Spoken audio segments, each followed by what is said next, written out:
안녕하세요, 루비다 여러분. 오늘 나비스쿨에서 나온 사이토 히토리의 상식을 깨부숴라 신간입니다. 스스로 세상에서 가장 행복한 부자라고 하시는 사이토 히토리의 팬들 많이 계실 겁니다. 최근에 나온 신작 함께 나눠보도록 할게요. 저자의 마지막 끝마치는 글이 매우 인상적이었어요. 사랑으로 사는 것은 엄청난 재능입니다. 이 재능을 남김없이 사용하여 당신만의 행복을 찾아내고 새로운 시대를 마음껏 즐기세요.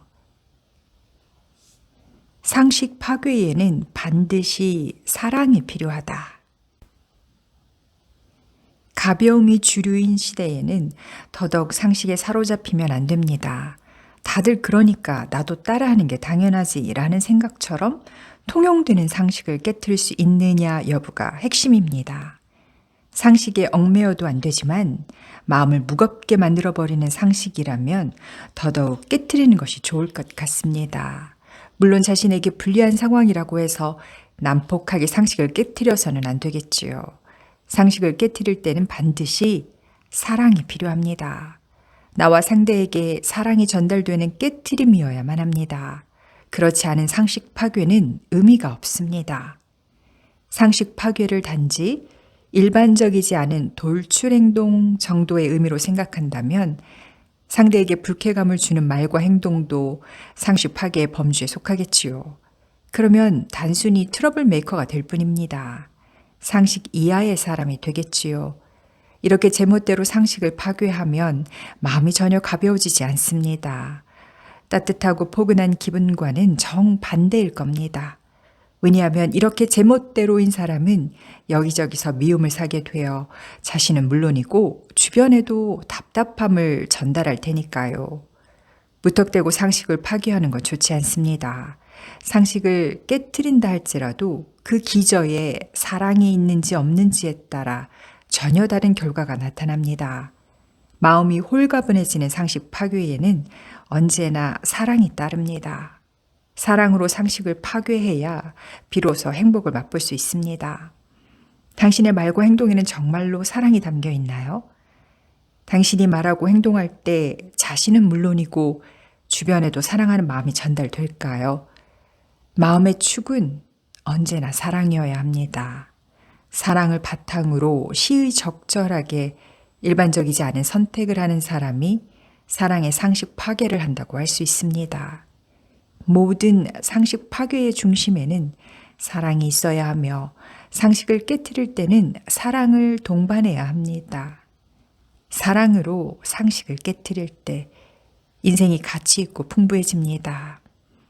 반대로 자신은 물론이고 남에게도 사랑이 전달되지 않은 상식 파괴는 그야말로 상식 이하입니다. 당신의 영혼은 사랑을 추구한다.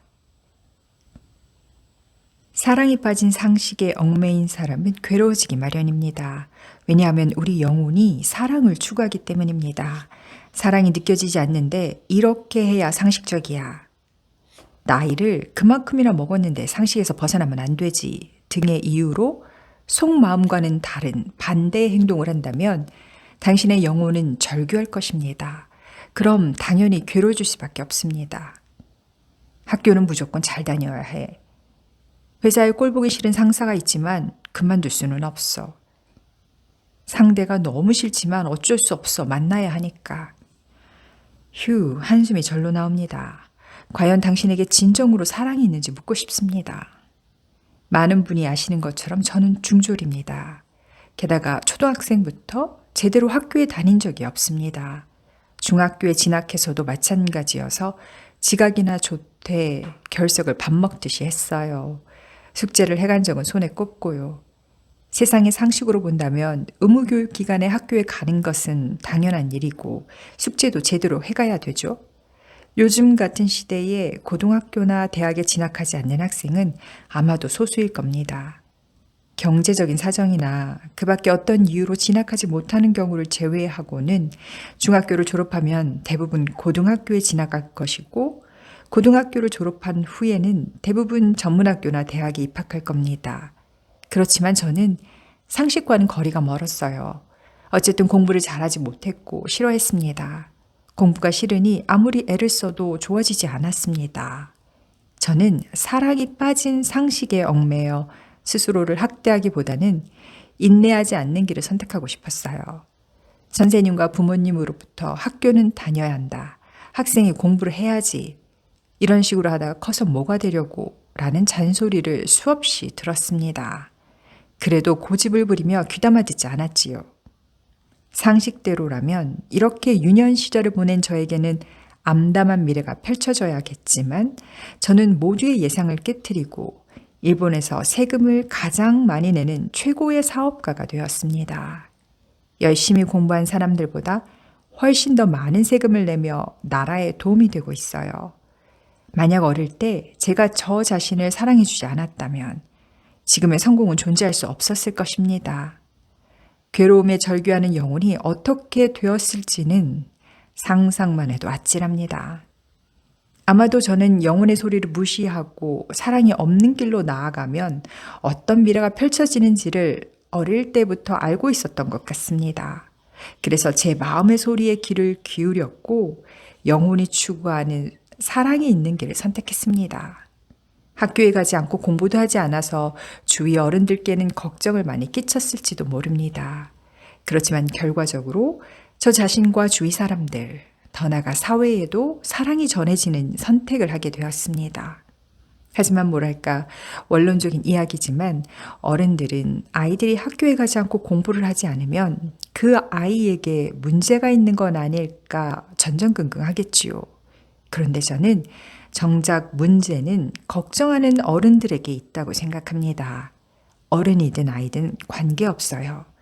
모든 영혼은 사랑을 추구하고 있기 때문에 아이들이 어떤 선택을 해도 어른들은 묵묵히 지켜보는 역할을 해주면 좋을 것 같습니다. 이것이 서로 행복해지는 길입니다. 밝고 즐겁게 상식을 파괴해라. 저는 언제나 저 스스로에게 기쁨을 주고 싶은 사람입니다. 그래서 머릿속이 항상 즐거운 망상으로 가득합니다. 혼자 있을 때에도 혼잣말로 농담을 하거나 발칙한 망상을 하기 때문에 정신을 차리고 보면 언제나 싱글벙글입니다. 이런 망상 중에는 여자친구는 40명까지로 제한한다는 다소 발칙하고 괴상한 규정도 있답니다. 여자친구가 많으면 많을수록 좋겠지만 모든 사람에게 똑같이 주어진 24시간인데 여자친구가 너무 많으면 데이트할 시간이 모자라니까요. 그래서 여자친구는 최대 40명까지로 제한을 두고 엄선하겠다는 망상입니다. 물론 이 망상은 믿거나 말거나 농담입니다. 무슨 일이든 즐거운 상상을 하면서 웃자는 유쾌한 상식 파괴의 일환으로요. 심각한 뉴스를 보고 있을 때도 나쁜 일을 저지른 사람이나 사건에 대해 다음과 같이 생각합니다. 저 사람한테 연인이 40명 정도 있었다면 나쁜 일을 할 시간이 없었을 텐데. 애인이 40명이나 있다면 오늘은 이 사람과 영화를 보고 내일은 저 사람과 식사를 하고 생각만 해도 엄청 바쁘겠지요? 데이트할 시간을 확보하는 것만으로도 시간이 빠듯할 테니까 범죄 같은 것에 손을 댈 틈이 없었을 겁니다. 좋아하는 일로 하루를 가득 채워간다면 항상 즐거운 마음일 테니 나쁜 일을 할 시도조차 하지 않을 거예요. 나쁜 일이 발각되어 체포된다면 데이트도 할 수 없으니까요. 하하. 범죄까지 가지 않더라도 학교나 회사에서 약한 사람을 따돌리거나 함정에 빠뜨리거나 하는 것 등은 사실 한가하기 때문입니다. 여자친구가 40명이나 된다면 절대로 그런 어리석은 행동을 할 수 없어요. 다른 사람을 불쾌하게 하거나 심지어 범죄를 저지른 사람이라면 당연히 좋아하는 사람에게 미움을 받습니다. 좋아하는 사람을 계속 곁에 두고 그와 함께하기 원한다면 자신을 갈고 닦기에 바빠서 쓸데없는 행동을 할 시간이 없어요. 여자친구를 40명으로 엄선하느니 어쩌니 하는 저를 두고 상식밖에 망상을 한다고 비난하실지 모르겠습니다. 부도덕한 생각이라고도 하겠지요. 하지만 유쾌한 상식 파괴로 마음이 한결 가벼워진다면 괜찮지 않을까요? 그리고 머릿속으로만 생각하면 되니까 어느 누구에게도 불쾌함을 전달하지 않습니다. 상식에 따르는 것이 모든 좋은 것은 아니에요. 그러나 유쾌하고 즐거운 상식 파괴라면 가치가 있습니다. 저는 오히려 완강하게 상식만 고집하는 사람이 더 문제라고 생각합니다. 고생이 행복을 보장하지는 않는다. 우리는 무슨 이유에서인지 고난을 극복하고 성공을 이룬 영웅담처럼 개천에서 용이 나온 스토리를 좋아합니다. 힘겹게 고생하는 과정을 겪어야만 비로소 행복해질 권리가 있다고 믿는 사람이 여전히 많습니다. 행복이나 성공에는 늘 고생이 따른다는 생각이 상식으로 자리 잡고 있습니다. 가정에서 부모님은 지금 참고 견디며 노력해야만 어른이 되어서 고생하지 않는다는 위협적인 말로 필사적으로 공부하게끔 아이들을 체근합니다. 그렇다면 당신에게 한 가지 질문하고 싶습니다. 고생을 한 사람이 결국 행복해지고 성공한다면 공부만 해온 초엘리트층에서 마음의 병이 생기는 건 어떤 이유일까요? 반대로 어릴 적부터 부모님이나 선생님의 말씀을 듣지 않고 좋아하는 일만 해온 저는 왜 이렇게 행복한 걸까요? 대답은 명확합니다. 고생이 행복을 보장해주지 않습니다. 현실은 오히려 그 반대입니다. 살면서 고생하는 것이 당연하다고 생각하는 사람은 쓸데없는 중압감을 짊어지고 있을 뿐입니다. 그러니 점점 행복에서 멀어지는 거예요. 세상의 상식은 다를지 모르지만 고생은 불필요한 것입니다. 엄청난 성공을 거둔 사람의 전기를 읽어보면 대부분 미리 짜놓은 각본처럼 고생담이 나오는데 정작 본인은 그 정도까지는 고생하지 않았는데 라고 할지도 모릅니다. 과정에서 행복을 느끼며 성공한 사람들은 대체로 가벼운 마음을 갖고 있습니다. 인생에 시련이 닥치더라도 마치 서핑을 하는 것처럼 즐기며 극복해 나갔을 것입니다. 아주 높고 단단한 장벽이 있었지만 하나씩 깨가는 과정이 짜릿했어요 라며 즐거운 기억을 떠올릴 것 같습니다. 저도 그렇습니다. 고생이 고생처럼 여겨지지 않는 이유는 과정이 즐거웠기 때문입니다. 자신이 좋아하는 일을 하면서 어려움이 발생했기 때문에 그 어려움을 해결하는 과정에서 더 많이 배우고 성장할 수 있고 보람과 재미를 느끼게 됩니다. 그러고 보면 성공한 사람들의 전기를 고생담으로 구성한 것은 아마도 저자나 출판사가 아닐까요? 주인공이 인내하며 매우 험난한 역경을 딛고 일어나서 결국 성공하게 되었다는 성공 스토리가 대중에게 더 환영을 받을 테니까요. 길은 하나가 아니다. 옛날 어느 사찰 마당에 길 잃은 사슴이 들어왔어요. 사슴이 마당의 꽃과 풀을 닥치는 대로 뜯어먹어 버리자 이를 본 주지 스님은 저놈의 사슴을 두들겨서 내쫓아라 라고 했어요. 제자들은 이렇게 생각했습니다. 산에 먹을 것이 없어서 어쩔 수 없이 마을로 내려온 것 아닐까? 배가 많이 고플 텐데 마당에 풀이라도 먹게 하면 좋으련만. 두들겨서 내쫓다니 사슴이 너무 불쌍해. 제자들의 마음도 이해가 됩니다. 대부분의 사람들이 아마도 제자들과 같은 생각을 하지 않을까요? 그렇지만 오히려 저는 주지 스님의 말에서 아주 큰 사랑을 느낄 수 있습니다. 이번에 사슴을 그냥 내버려 두면 사슴은 인간에게 두려움을 느끼지 못할 것이고 다음에는 마을까지 내려가게 되겠지요. 그렇게 민가에 자주 출몰하면 마을 사람들은 농작물 피해를 막기 위해 사슴을 죽여버릴 겁니다. 그런 사태가 일어나는 것을 예방하기 위해서는 사슴이 인간을 두려워하게 되는 것이 좋고 마을은 위험한 곳이라는 것을 알아야 합니다. 주지 스님은 사랑의 관점에서 사슴을 두들겨서 내쫓아라 라고 강경하게 말씀하시지 않았을까요? 제자들에게도 사랑이 있고 주지 스님에게도 사랑이 있습니다. 양쪽 모두 사랑입니다. 이 이야기는 이 세상에서 답은 하나가 아니라는 것을 전해주는 것 같습니다. 길은 얼마든지 있습니다. 그 중에서 어떤 것이 자신에게 가장 좋은 길인지 잘 생각해야 합니다. 다시 원래 이야기로 돌아가면 제자들의 생각에 맞아라며 맞장구를 쳐주는 건 쉽습니다. 그렇지만 주지 스님의 말씀 이면에 있는 사랑까지 간파한다면 또 다른 길이 열리게 됩니다. 지금까지는 하나의 길밖에 보이지 않았는데 사실은 주변에 다른 길도 있다는 것을 알게 되겠지요. 혹은 지금까지 보이지 않았던 길이 사실은 쉬운 길이었을 수도 있고 깨끗하고 즐거워서 고생을 하지 않았을 수도 있어요. 만약 보이지 않았던 길로 걸어갔다면 손쉽게 성공할 수 있었겠지요? 인생이란 큰 일부터 작은 일까지 선택의 연속입니다. 그 하나하나에 다른 길이 보인다면 미래로 이어지는 길은 무한대로 증가합니다. 당신은 그 무한한 길에서 어느 쪽이든 좋아하는 것을 선택할 수 있습니다. 반드시 지녀야 하는 그만둔다 카드. 주변 사람들이 입학 혹은 취업 소식을 전했을 때 저는 항상 다음과 같은 축하 인사를 건넵니다. 언제라도 좋으니 그만두세요. 상식적으로 생각한다면 이제 막 합격해서 출발하는 새내기에게 건넬 말은 아닐지도 모릅니다. 보통은 좋은 학교 입학한 걸 축하해, 대견하다, 들어가기 어렵다는 대기업에 입사한 걸 축하해와 같은 인사말을 하겠지요. 물론 그것도 사랑이 담긴 축하의 말입니다.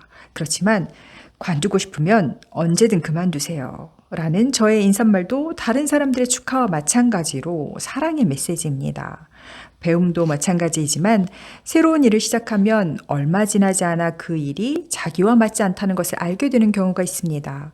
아무리 노력해도 좋아지지 않는 공부, 무엇을 해도 성취감을 느끼지 못하는 업무, 생각했던 것에 미치지 않는 즐거움 등 여러 가지 상황이 있습니다. 그런데도 정작 본인은 주위 사람들의 기대에 어긋날 수 없어. 힘들게 좋은 학교 입학했고 좋은 회사에 입사했으니까 참고 견뎌보자.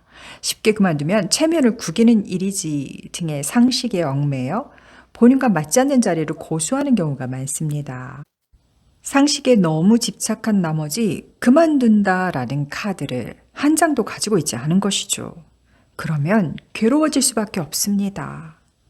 아니다 싶으면 그만둘 수 있는 카드를 지니지 않고는 빠져나갈 대안이 없는 겁니다. 그러니 참고 또 참을 수밖에요. 인내가 한계에 다다르면 인생을 포기하고 싶을 정도로 괴로워집니다. 마음에 병이 들 정도로 힘들어집니다. 특히 동양에서는 인내를 미덕으로 여기기 때문에 무조건 무시할 수도 없습니다. 그럼에도 저는 인내만큼 불필요한 것도 없다고 하겠습니다. 100명 중 단 한 명이라도, 아니 더 소수일지라도 모르겠네요. 저 한 사람만이라도 언제든 그만두어도 좋아요 카드를 전해드리고 싶습니다. 물론 이 카드를 반드시 사용하라는 건 아닙니다. 그럴 필요가 없다면 사용하지 않아도 되지요. 중요한 것은 카드를 실제로 사용하느냐가 아니라 최악의 경우가 생겨도 괜찮아. 나에게는 비장의 카드가 있으니까 라고 내심 안도할 수 있는 대안을 마련하는 것입니다. 이렇게 생각하는 것만으로도 마음에 든든한 버팀목이 됩니다. 언제든 그만둘 수 있다는 생각은 마음의 여유가 되고 그것이 과도한 스트레스를 경감시켜 줍니다. 그러니까 누구든 한 장은 가지고 있으면 좋겠습니다. 저는 사랑을 담아 언제든 그만두세요. 카드를 나눠주고 있습니다. 사랑으로 살아가면 싫은 사람도 사라진다. 만약 당신이 누군가의 공연한 참견으로 불쾌한 기분이 들었다면 꾹 참지만 말고 분명한 말로 전달해야 합니다. 제 인생이니 간섭하지 말아주세요. 제 인생에 아무런 도움도 주지 않으면서 멋대로 참견하시는군요. 이렇게 분명하게 전달하면 상대는 틀림없이 입을 다물 겁니다. 누군가의 인생에 참견을 하려면 대가를 지불해야 합니다. 지갑은 열지 않고 입으로만 참견하는 건 너무 뻔뻔한 태도입니다. 다른 사람의 삶에 간섭을 하고 싶으면 적어도 매달 생활비 정도는 내줘야죠. 적어도 매달 300만 원 정도는요. 하하. 그러면 참견을 당하는 편에서도 그렇다면 귀를 기울여 볼까? 라는 생각이 들지 않을까요? 만약 이렇게 분명하게 전달하는 것이 어렵다면 마음속으로 단호히 거부하시기 바랍니다. 다음에 또 그런 말을 하면 100배, 1000배 되돌려줘야지. 이 정도로 강한 마음을 가져야 합니다. 강한 마음은 눈에 보이지 않는 강한 파동을 만들어냅니다. 이 강한 파동의 에너지는 상대가 공연한 참견을 할 수 없게 합니다. 공연히 참견하기를 좋아하는 사람은 자기보다 약한 상대나 반론을 하지 못하는 상대에게만 이야기합니다. 자기보다 강한 사람에게는 절대로 공연한 참견을 하지 않습니다. 그러니까 당신은 이러한 특성을 잘 파악해서 강한 파동을 내보내시면 됩니다. 다만 사랑으로 살아가다 보면 공연히 참견하는 사람은 물론이고 싫은 사람도 당신의 주변에서 이상할 정도로 모두 사라지게 됩니다. 왜냐하면 사랑으로 살아가는 사람은 주변 사람들이 모두 아군이 되어 싫은 녀석이 있으면 힘을 모아 바로 물리쳐 주기 때문이지요. 무엇보다 당신에게서 분출되는 사랑의 파동이 너무나 눈부셔서 싫은 사람에 접근할 수도 없겠지만요. 싫은 사람에게는 밝고 눈부신 빛이 너무 이질적이기 때문에 가까이 할 수 없거든요. 이런 의미에서 이혼을 예로 들면 자기 내면에 흔들림이 있거나 역시 이혼은 상식밖이라 안 되겠어 와 같이 사랑이 빠진 상식에 붙들려 있다면 싫은 사람에게 참견할 틈을 주는 겁니다. 사랑 없는 파동이 공연히 참견하는 사람들을 불러들입니다. 결혼하고 싶은 사람이 결혼을 하기로 했다면 잘한 선택이지요. 이혼하고 싶은 사람이 헤어지는 선택을 한 것도 잘한 결정입니다. 본인의 자유의지로 선택했다면 두 선택 다 잘한 겁니다. 모두 행복을 위해 결정했으니까요. 그러니까 내가 그때 말했잖아. 내가 이렇게 될 줄 알았어. 와 같은 말을 하는 사람이 있다면 일부러 아픈 곳을 더 아프게 만들려는 심보입니다. 이처럼 고약한 말을 하는 사람에게는 사랑이 쏙 빠져 있고 아마도 험상궂은 얼굴에 심술보까지 붙어 있겠지요. 그 사람 주위에는 사랑이 없는 사람일 뿐입니다. 당신은 이렇게 되지 않기 위해서라도 사랑으로 살면서 싫은 사람이 가까이 오지 못하도록 하시기 바랍니다.